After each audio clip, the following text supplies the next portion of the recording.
महादेव अहाँ थिको त्रिभुवन नाथ हमरा सन पापी के महादेव कहिया करब उद्धार यौ।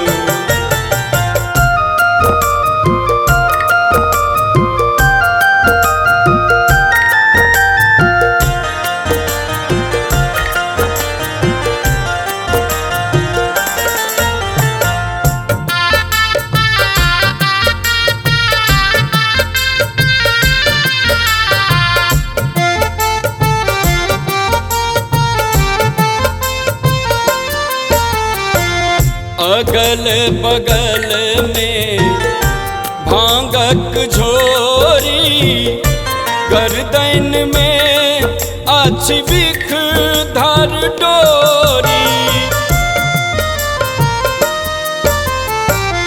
अगल बगल में भांगक झोरी गर्दन में अछि बिख धर डोरी।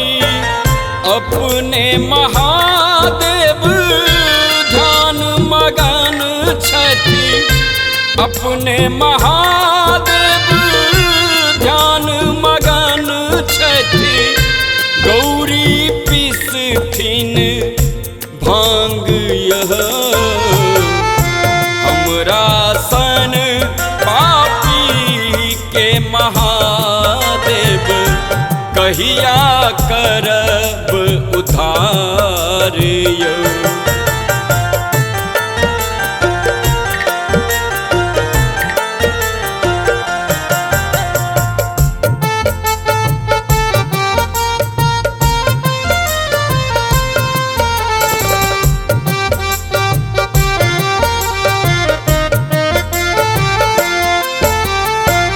अक्षत चंदन और बेलपतिया अहाँ के चढ़ायब फूलक मलिया।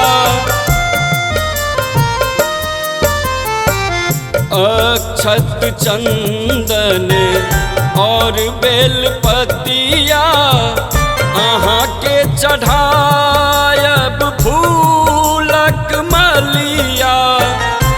बहुत दूर सो जल बोझियन लाऊं बहुत दूर सो जल बोझियन लाऊं बनलाऊं वहीं के कहार यह हमरा सन पापी के महादेव कहिया करब उद्धार यौ।